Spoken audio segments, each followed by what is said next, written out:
Welcome to E-commerce with Coffee, a podcast powered by Amber Engine, where we share e-com secrets for brands over your favorite brew. We start with the caffeine and then leap enthusiastically into behind-the-scenes e-com insights that led to the success of our guests. I'm Nate Svoboda, and I'm about to serve you up the best. Let's get started.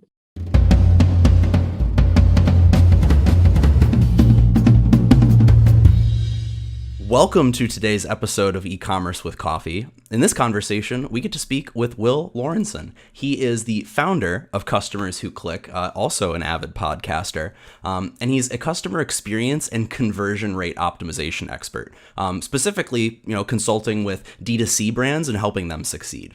Now, today, we're really going to be focusing on how to build loyal customers through delivering them great experiences. Now, Will, welcome to the show.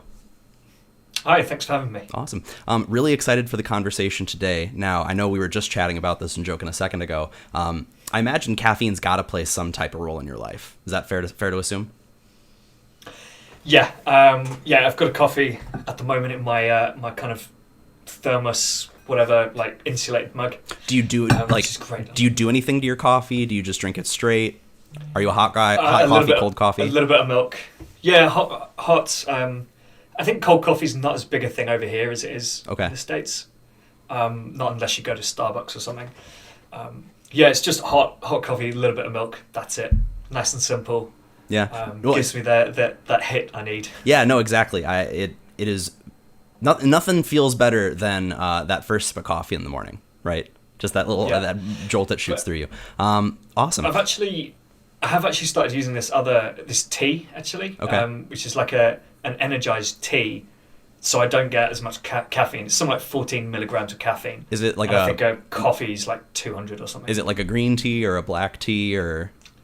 I don't really know. It's like a herb. I guess like a herbal. I don't know, but it tastes really good. I'm not normally a fan of herbal teas and things, but this is really good. So I normally start the day with one of those and then have coffee a bit later. When I'm starting to flag. Interesting. Only because I've heard that it's bad to have coffee first thing. Yeah, I've heard that too. And plus, tea is really good for your gut health and your digestion and all that stuff. So interesting. I may have to follow up with you about that and see what that brand is. Sure. Well, really excited for us to chat today. Now, before we dive into it, you've had a variety of experiences at, number of different companies, different industries, and all of those learnings were still focused around customer experience and conversion rate. So I know that's a huge nebulous topic, but maybe could you distill some of the biggest learnings and experiences that you've had that ultimately has brought you down the path you're on now? Yeah, so I guess a bit of my background. I started off in a bunch of startups actually. I moved through about 4 different startups in the first 6-7 years of my career. Doing. The first one was a very strange setup anyway. But I just generally found myself doing a little bit of everything in marketing, because that's what you do in a startup. But very often getting involved in the product side as well and saying, look, you can give us all this money to spend, but we're going to struggle to convert people, we're going to struggle to retain people unless the product itself is better. One of them was an app for magazines, so it was a bit like Spotify for magazines. So I was saying, well, we need to help people discover magazines. We've got to help them save magazines, favourite them. We then need, when they favourite a magazine, we should be sending them push notifications to bring them back, that sort of thing. And the other one was a car booking app, a bit like Zipcar, which I think you guys have. And so, it was about how do we help people find the car, the nearest car to them? How do we help them book it, remove all the complications and everything like that? Because the developers obviously kind of build the product and say, well, it works, right? It does what we designed it to do, but it's not necessarily a user-friendly product. So that kind of kicked off. Those experiences kind of kicked off this whole CRO, customer experience approach that I have now. And I think at the end of the day, it comes down to three main areas that I focus on. So there's usability, which like I was talking about, right? Can you use the app, use the website? Does it help you? Does it work, first of all, right? The amount of times a website doesn't work properly on a specific browser or on a specific device because your live chat button happens to be placed over your add to cart, something like that. So there's that aspect of usability, but then the other aspect is, does the website help you get to where you need to be? So if I click on a PPC advert or a Facebook advert and it lands me on a product, if that product is not right for me, how do I get to the right product? And does the website really help me do that? Or does the website just have, standard navigation, a standard search bar, and that's about it? No, so that's... I was using a site the other day that, or I think it was something to do with a friend of mine who was using it for work. It was a portal. It required you to use Microsoft Edge. That was the limitation. There was no other browser you could use except for, the Microsoft Edge or Microsoft Explorer. And to your point, even little experiences like that, if I'm going to try to buy something and I'm using Google Chrome and it, the cart checkout experience doesn't work, that exactly like you're saying, right? Like that's going to be a huge red flag for me. Yeah, but it can be as simple as what normally happens is that checkout will work fine, but there'll be some sort of pop-up or overlay or something which just happens to appear in the wrong place on that browser, and potentially on a browser on a certain device, like a certain Android phone or something. That tends to be where I see the problems. The website works technically, but there's just some accidental consequence of something that is then causing a block in that experience. Yeah, and I know that, the answer to this definitely varies product to product, service to service, but, generally speaking, are there any major differences that, you've seen in how to optimize the customer experience for selling a service versus selling a product online, or are those still pretty similar processes at the end of the day? I think you're still thinking about it's the same questions, it's the same approach really. You're still focusing on usability, anxiety, motivation. And you're still trying to answer the questions of, is this the right product or service for me? And is this the right business to buy that product or service from? And if you're just focusing on those as your kind of top level approach, that will take you in the right direction. And then obviously it comes down to, when you're trying to fix that anxiety and answer those questions a customer has, what is the approach you have to use? And that's where it'll probably vary a little bit. Yeah. But at the end of the day, it comes down to messaging, imagery, very important if it's a product that you're selling. So I think the approach you can take is still very, very similar. No, and that makes sense. Now, I think we've already talked about a couple of different acronyms or KPIs, I guess. But what ultimately do brands expect to gain from working with, for you, for example? Like you're obviously looking at, clicks, you're looking at traffic, but what are those metrics that are driving the decisions you're making? At the end of the day, most of the time it's revenue, and it is revenue. People want the sales. I obviously try and focus on, the most profitable revenue that we can. Right, so avoiding really heavy discounts, avoiding trying to convert people by using discounts, and focusing on that, on answering those questions, right? Because if you can, like I said, if you can persuade someone that it's the right product for them, and you can persuade someone that you're a legit quality business, and that they should buy that product from you, then they should buy that product from you. Right.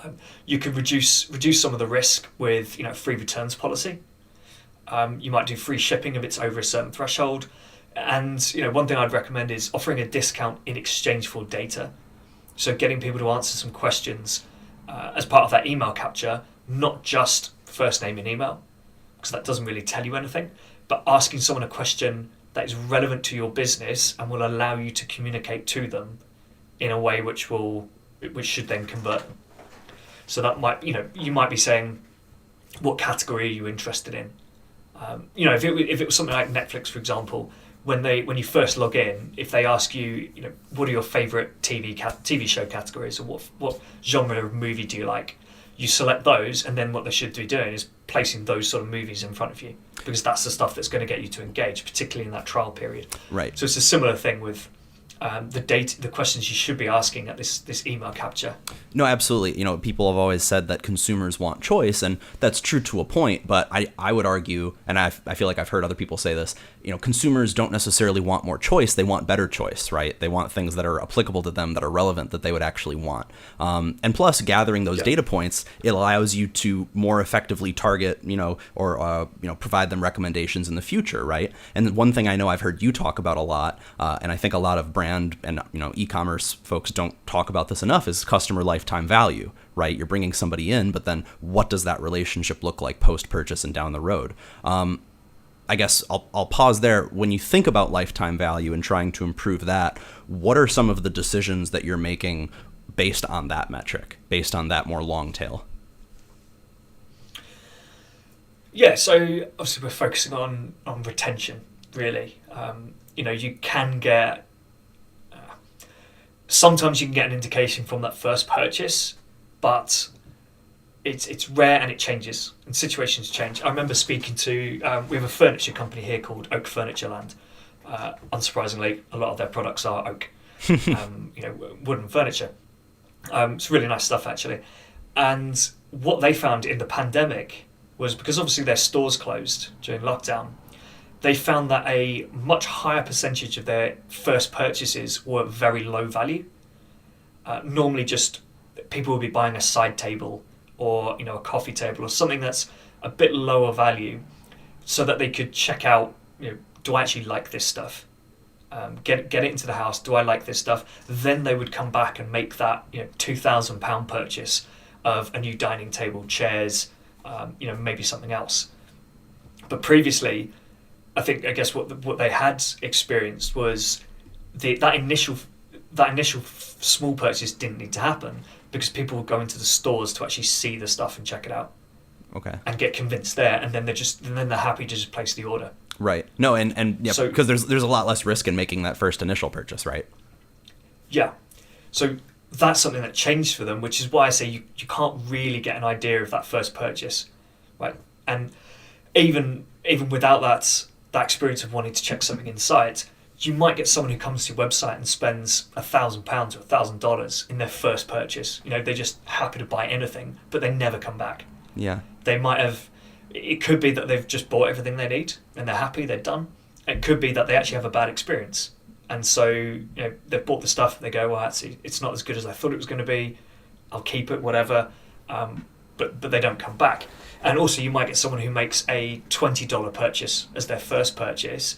That could be well below your average order value, your free shipping threshold, but they don't care. They just want to buy that one product, but then they will come back. So, obviously you can do surveys, you can ask people, like there's a million ways to do this, but how do you generally go about, or recommend brands go about, gathering feedback from their consumers? Yeah, just ask for it. There's a few different ways of doing it. Depends what sort of feedback you want, what problem you're trying to address by gathering this feedback. Obviously, you get, through customer service, you can get loads of feedback, right? Should be looking at what questions people are asking, what issues they're having, and then try and address those so that people don't have to answer those questions and don't have those issues. But otherwise, interviews are great, right? And you can do them in 15 minutes, 30 minutes, depending on how detailed you want to go. I suppose it comes down to whether you've got a very specific area that you want to address and see if you can fix it, or if you're happy to just get a general feeling for what people are thinking about your store and your products. If you've got that specific area to address, then a 15-minute call is fine, because you're just targeting that and saying, look, what is the main reason you haven't made a second purchase? Yeah. And is that is that something that you should be doing continually, or sort of do sprints of gathering feedback? I mean, how does a brand assess when to be gathering that feedback, or is the answer just always? I think you've got those always on channels, which are customer service and reviews. So reviews of your business, your products, but also competitors. You can be checking in on, are people facing problems with your competitors that you could be the answer to? You've got social media as well. You could be monitoring that to see what people are saying. But when you're specifically trying to get that feedback, you probably need to do it in sprints, really. Mm-hmm. Because if you're addressing something in your checkout, for example, or might be what is the reason you haven't come back and purchased again, you want to gather that feedback, then you want to analyze it, kind of summarize it, turn into action points to then go and test and implement. While you're doing that testing and implementing, there's probably not much point continuing with interviews, because you're probably going to get feedback that you already know. Yeah. But also that feedback is probably going to change after you've implemented your changes. So if you've already decided you're going to make these changes or run these tests, you can probably put the research on hold for a bit, put those interviews on hold, make that implementation, let it run for a couple of weeks to get enough data through it, and then pick up the conversation again if you've not seen that improvement. Yeah, at a certain point you have to pick the direction and go for it, right? Yeah, but ideally, you've made that implementation because the feedback's, you've assessed that feedback properly and you've said, okay, this is the solution to it. You've run a test it's successful, you implement it, and then hopefully you can move on to another area. Now, I would always suggest iterating on tests. So I'm not suggesting you do that one test, it wins, and you move on to something else. But you probably don't need to be researching that area. If you've got a winning test, you're onto something, then it's just up to you to come up with those iterations. Yeah. Now, I know that a big focus of yours is direct to consumer. So if this is a little bit out of your wheelhouse, please tell me. But what, if any, are some of the big differences you could identify in customer lifetime value between a direct to consumer business model versus another one?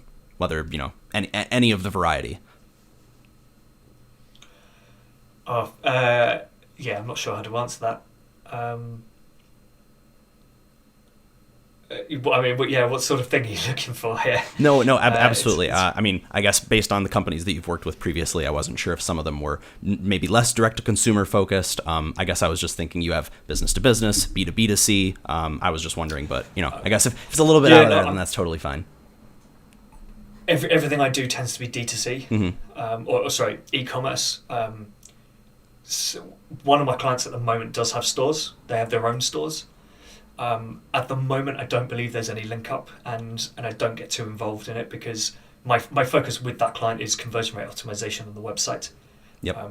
Although I'm trying to get involved on the email side as well. So that would be interesting because that would open up that real omni-channel experience for a certain group of customers. But everything I do is direct to consumer really, so I haven't really got that comparison. Yeah, no, that's 100% fine. So, shifting gears a little bit, thinking about, some of the methods that you have, the tools that you use for increasing conversion, maybe what are some of your favorites or the more notable ones you can speak to? I'd say probably, quite possibly my favorite tool is Hotjar. Okay. Their pricing model, I feel, is getting a bit more difficult. They did get acquired mid last year, I think. Yeah, sometime last year. But it's just a fantastic tool, right? So you've got your heat maps, scroll, click, all really, really important for telling you how people are interacting with the website, with a page. You've got session recordings, so you get to actually watch people interact with the site. So you're not just seeing the click, you're seeing what they've done before and after the click. And then you've got your on-site surveys as well. So you can do an exit intent on desktop to ask people, what's the number one reason you haven't purchased today, or what information will make this page more useful. And you can just ask questions like that. That will give you loads of feedback, and it's quite common to get some feedback that seems really simple and not obvious as a fix, but you might feel that it's obviously on the website. So almost every business I work with, there will be questions from customers about what is your shipping policy, what is your returns policy, and most brands will say, but we've got that, it's in that little banner at the top of our page, or it's mentioned on the home page. And you have to remember that people scan, right? They don't take into account every single pixel on the page. A lot of the time, these top banners, they're starting to get affected by banner blindness, really. I think a lot of people just skip over them because they just assume that there's 3 random kind of promotional messages there. They don't really care. They want the product, right? So they want to look at the product information, and so that's where you can put that information. So I ran a test with a client recently. We've added either free shipping or free shipping over £40, depending on the value of the product you're looking at. Mm-hmm. and that sits right in the middle of the product page. So where is it? At the moment, it's just underneath the price. So that's really, really obvious, and that's improved conversion on desktop and mobile for them. No, it's a great example of A/B testing right now. How long do you generally run those tests before you make a decision and you act on it, right? So obviously, you're testing two variations of something, and that's just one example of it. How long are those tests generally, those periods of time? So I've run them for at least 7 days. Right? You can't do it less than 7 days because you've got that seasonality based on a day by day basis, and you need a minimum amount of traffic through those tests. Now I see different people say different things. You're obviously looking for a statistical significance of 95%, to be safe. If you are happy with more risk, you can drop that to 80% if you want. I target about 95, and then it's about the traffic, and you need to make sure you get enough traffic through it so that you've really got that statistical significance. Because if you get 5 people through it, through the test, and 5 convert on the new variant, 1 doesn't, and on the other variant you've got 1 person who converts and 4 doesn't, that looks like you've got statistical significance, right? But the sample size is way too small. Yeah. And also probably on that you're showing a massive conversion rate increase. Whereas if you scale it up to 100,000 people on each side, those numbers are going to be much, much closer. Yeah. So I mean, I wouldn't say there's a fixed number. You probably want to get at least 5,000 people through each variant, including the control. 5,000 minimum, 20,000 better. It depends on what you're doing, doesn't it? No, absolutely. And I think that statistical significance might be one of these, but what are some of the things that clients that come to work with you maybe aren't thinking about initially that you have to really educate and push them on or challenge them on? There is that statistical significance, right? That's a big one. Getting enough people through the test.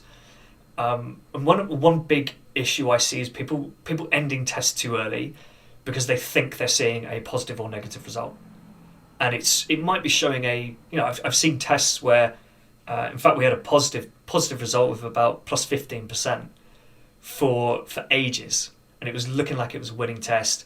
And I said, right, we've just got to complete the 14 days because I think we're on about day 10, and by day 14, the test had flipped, and we were now seeing a negative.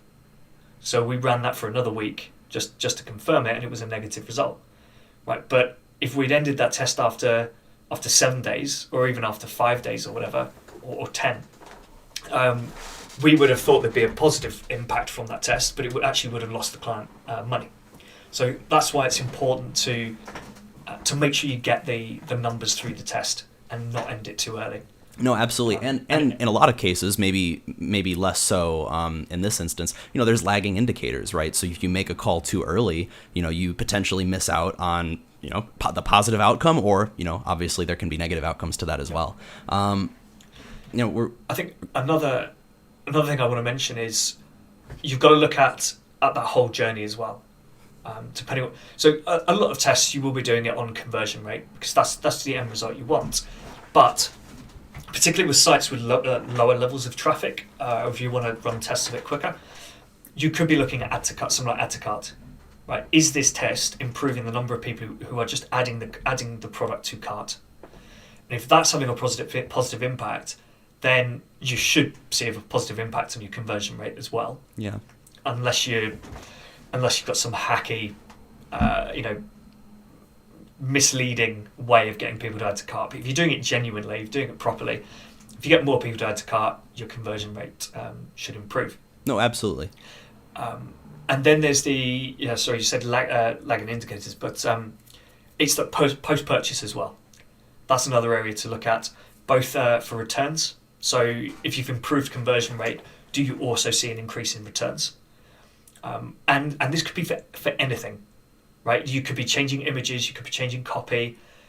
Anything could then cause an increase in returns, so you've got to pay attention. The one I guess, mistake. It's not exactly a mistake. One thing I see people do wrong is they assume that that's only really likely to be caused by changing the returns policy and making your returns policy more generous. And I've seen the opposite. Sorry, not exactly the opposite, but I've seen return rates stay steady, if not decrease, because the company actually becomes more efficient with things anyway. Decreased rate of returns with an increased return window. So one of my clients went from 14 days to 30 days, which is, I guess, more, 14 days I think is the legal minimum, but 30 days is kind of like best practice for e-commerce. That tends to be what most companies do. They saw a decent increase in conversion rate and no impact on returns. Well, no negative impact. And I imagine that a big part of that, right, is because there's less risk. Again, I feel like I already said it earlier in the conversation, but there's less risk to you as the consumer because you have more time to return it if you don't like it, right? And obviously, the brand I think is making the assumption that they're going to like our product and they're not going to return it, or at least not at a significant rate.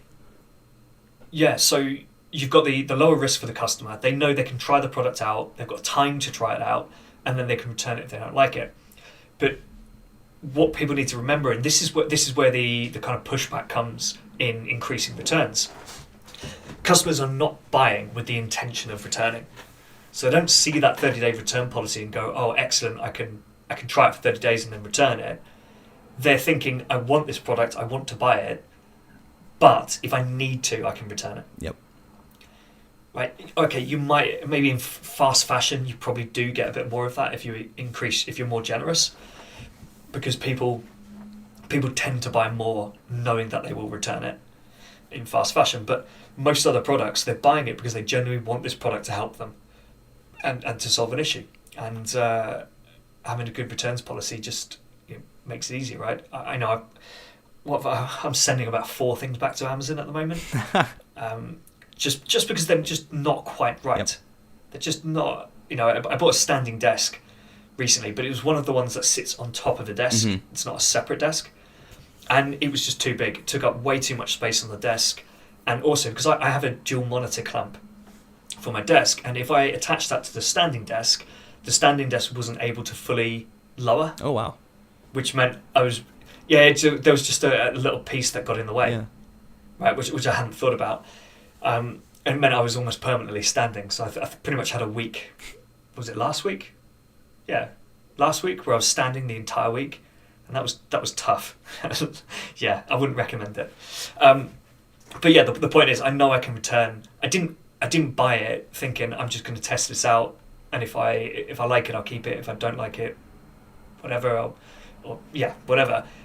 But I knew that buying from Amazon meant that I could return it if it didn't work out for me. Yep, I pretty much only buy things if it says ships from or sold by Amazon, because then you know that I think there's maybe been one time I've bought something and I got screwed over because they didn't adhere to the Amazon return policy. But to your point, that drives the decision for a lot of people. Yeah, and people check this in reviews as well. Mm-hmm. I've been doing some interviews recently with customers for a client, and so many people mentioned they want to see the returns policy just stated, mm-hmm. right? They don't even have to see the detail. They just want to see returns policy stated on the product page. And quite a few people said, when I prompted them about whether they look at reviews or not, they said they did, and they're normally checking it to see the service level of the company. So they're actually not, in this case, this was a retailer, so they generally know that these products are from other brands, they're from reputable brands, so there's not going to be an issue with the product. So in this case, they're looking for those reviews of the company. Do they ship them out quickly? If I have a problem, what is customer service like? If I need to return it, what's the process like? And they're all saying, well, we looked at the reviews, we saw that this wasn't a problem with this company, people had good experiences, and that convinced them to make that purchase. And I think this sort of logically brings me into my next question. So we've talked a lot about conversion. We've talked a little bit about retention and like that post-purchase process. And this is, again, a very probably nebulous question. It depends a lot. But when you're thinking about committing resources as a business owner to retention and conversion, right, how do you strike an appropriate balance, right? Even if we think specifically about like a budget, right? Do you cut it 50-50 and put half and half? Or again, how do you make that determination? Oh yeah, that's a tough one. I mean, I guess it depends on where you are with either of them, right? Let's assume anyone listening has an e-commerce business that is going, it's making some money. You've got a few automations set up and things, right? So where would you go once you're at that basic level of setup? I would kind of look at the performance side. So let's say your average conversion rate is 2% in your industry. If you are between 1.5 to 2.5, then you're probably okay. You're generally okay. There's nothing to worry about. There's obviously room for improvement, but you're not worrying. If you were less than 1%, that's when you'd be saying, okay, conversion rate on the website is an issue. So I would then focus more energy there. But also you've got to look at, what sort of flows have you got set up? What's the logic that's in place? Have you got an extensive automation setup, or have you pretty much just got one welcome email, an abandoned cart email, and that's it? So I think it depends. It does depend where the opportunity is, and it also depends on resource, right? It's a lot easier for a business to set the automation up and build out those email flows because there's a lot more. Klaviyo has templates, right? All you've got to do is select the flow. You don't even have to be a designer if you didn't want to. You could just type in, use their what's it called, builder, like template email builder, right. Drag and drop builder. That's what I meant. You can use that. Any business owner can go and set those up with almost no marketing knowledge, no experience. You can't do that with conversion rate optimization. You've got to have the right people, the right experience there, because that is really trying to understand why people do things, why customers react in certain ways, what is going to convince them to make that purchase. So I think, it does depend on your situation, your setup. I would say majority of people, it's easier to just focus on that automation, get that set up, get that retention in place, give people a better experience. Because if you do that, that's probably going to funnel into conversion rate anyway. Yeah. If your emails are good, those people will convert better. If you give people a better experience, they're going to leave better reviews. They're going to tell people about your business. That's going to help with conversion rates because people already have an expectation. But if you've got some of the resource, or if you've got budget to hire someone like me, then you can make conversion rate optimization is going to help. You're going to lower your CPAs, which I think a lot of people are having problems with at the moment. So if you can lower that cost of acquisition, normally a lot of the time I get an increase in average order value as well through what I do, and then people filter into those automation flows. So yeah, it's does depend a bit, but for a reasonably established business who's already got automations in place, then I'd look into conversion optimization. Yeah, no, that's fair. Build something that's repeatable, something that's scalable, and it's fascinating how much technology has enabled businesses in every industry of every shape and size, right? Yeah. And like you say, you can get these. You can in an evening you could get these automation flows set up based. Not incredible flows, but you could get some decent flows set up. Something's better than nothing. An evening or two, or maybe that's for the wrong audience, but in a day, let's say, rather than an evening. So I've got a new business I'm working on, so that's my evening work. But in an afternoon, you could set up your abandoned cart flow quite easily, and then that can just sit there, right? You should optimize it. You should be looking at it, reviewing it. But if you're strapped for a resource and need to focus elsewhere, get it in place, and then that's just going to drive you money on autopilot. Yeah, you can't do that with CRO, right? There's no autopilot for CRO. You've got to put some time and energy into it. Yeah. What would you say? A lot of change has taken place in the last 10 years. Let's just bookmark it. But thinking more to the last 2 to 4 years, what are some of the changes that have really impacted the work that you do? I think there is obviously the changes with iOS and Facebook have impacted it. People are looking for more CRO support because there's only so much optimization you can do on the advert side, right? And actually, it's something I haven't written about yet, but I'm going to do a post on LinkedIn about it. It feels like CPAs are entirely the responsibility of the advertising team that is working on that channel. But that just assumes that the website is perfect, right? And that you can't make any changes to the website. Yeah. Because then if you're saying the only thing you can do to change your CPA is to target some different keywords or change your ad copy, then you're missing a huge amount of opportunity. So I think it's really important for business owners and heads of marketing, heads of e-commerce, whoever, to really understand that there's huge amounts of opportunity to optimize the website, to not only drive more money, more revenue, but you'll also see that decrease in cost of acquisition, which means your budget can go further, which means you acquire more customers, more revenue, and you build that loop. And that's been a huge trend, absolutely, right? Has been, the business value of technology, right? And the understanding from the higher ups in the business that, we need to invest more money in technology solutions into our website, into, et cetera. So, anything else in particular that maybe we didn't discuss that you think is important for us to highlight or that you would want our listeners to know of or be aware of? Yeah, I mean, very briefly, quickly, just back to what I was saying at the start. And this doesn't just apply to CRO, this does apply to advertising, to emails, whatever. The key areas are usability. Does this work? Does it get me to the right place? Anxiety. Are we dealing with any concerns or doubts or questions that a customer has? And motivation. So are we exciting the customer? Are we making them feel like their life's going to be better because they've got this product? And combined, you're using those to answer the questions. Is this the right product or service for me? Is this the right business to buy it from?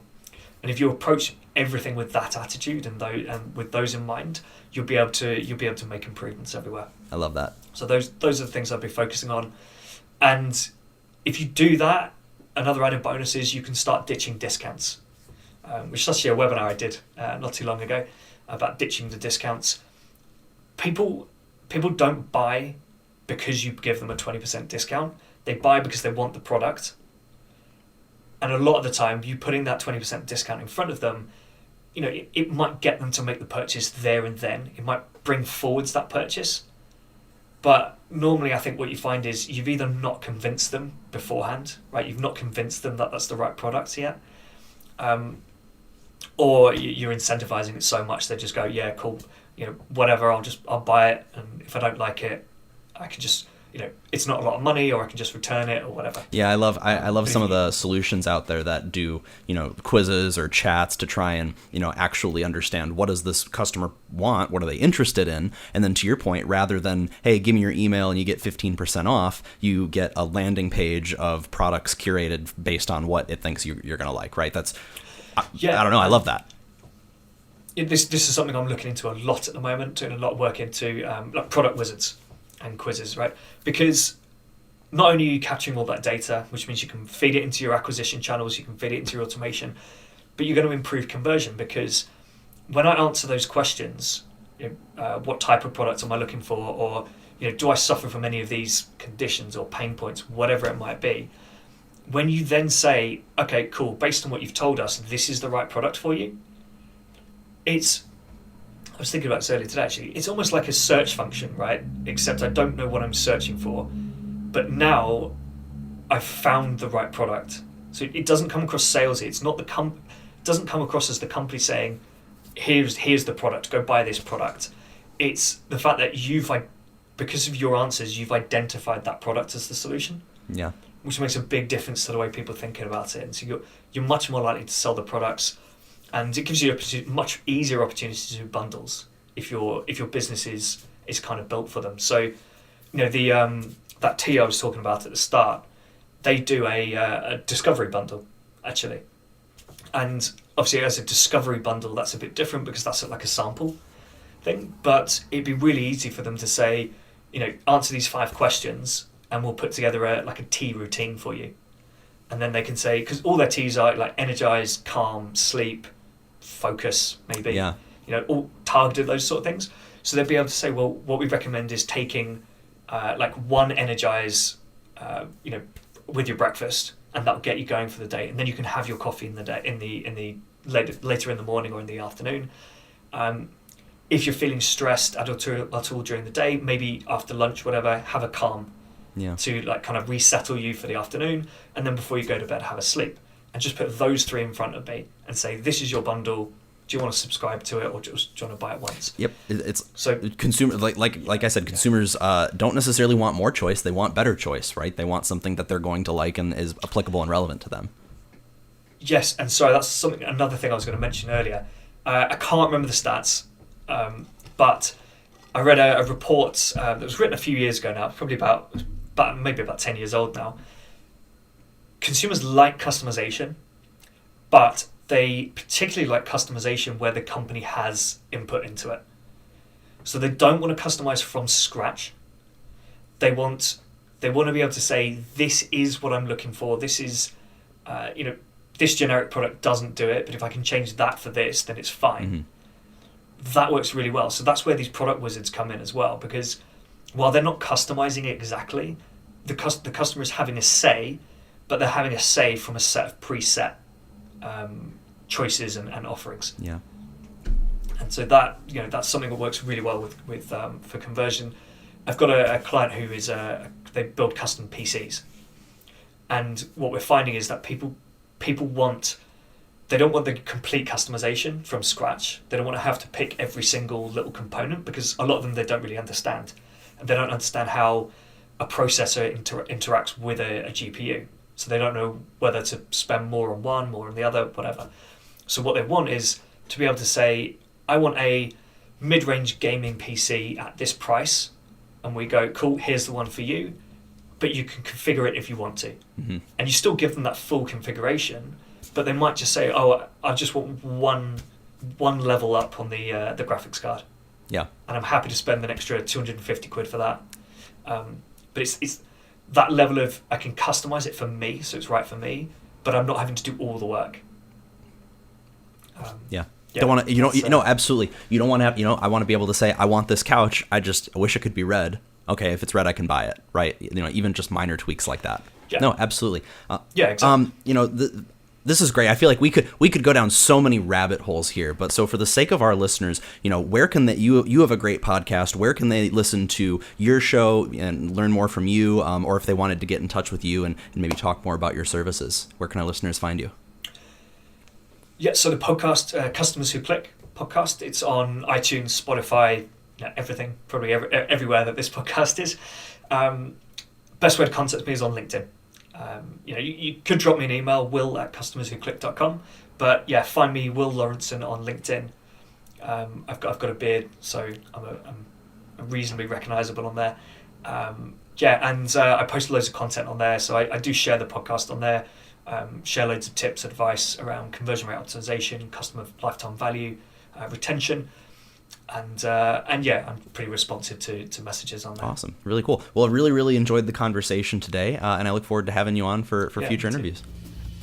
That's it for this episode of E-commerce with Coffee, powered by Amber Engine. If you haven't gotten your fix yet, be sure to get more e-commerce brand secrets on our website at amberengine.com, and don't forget to subscribe for more episodes.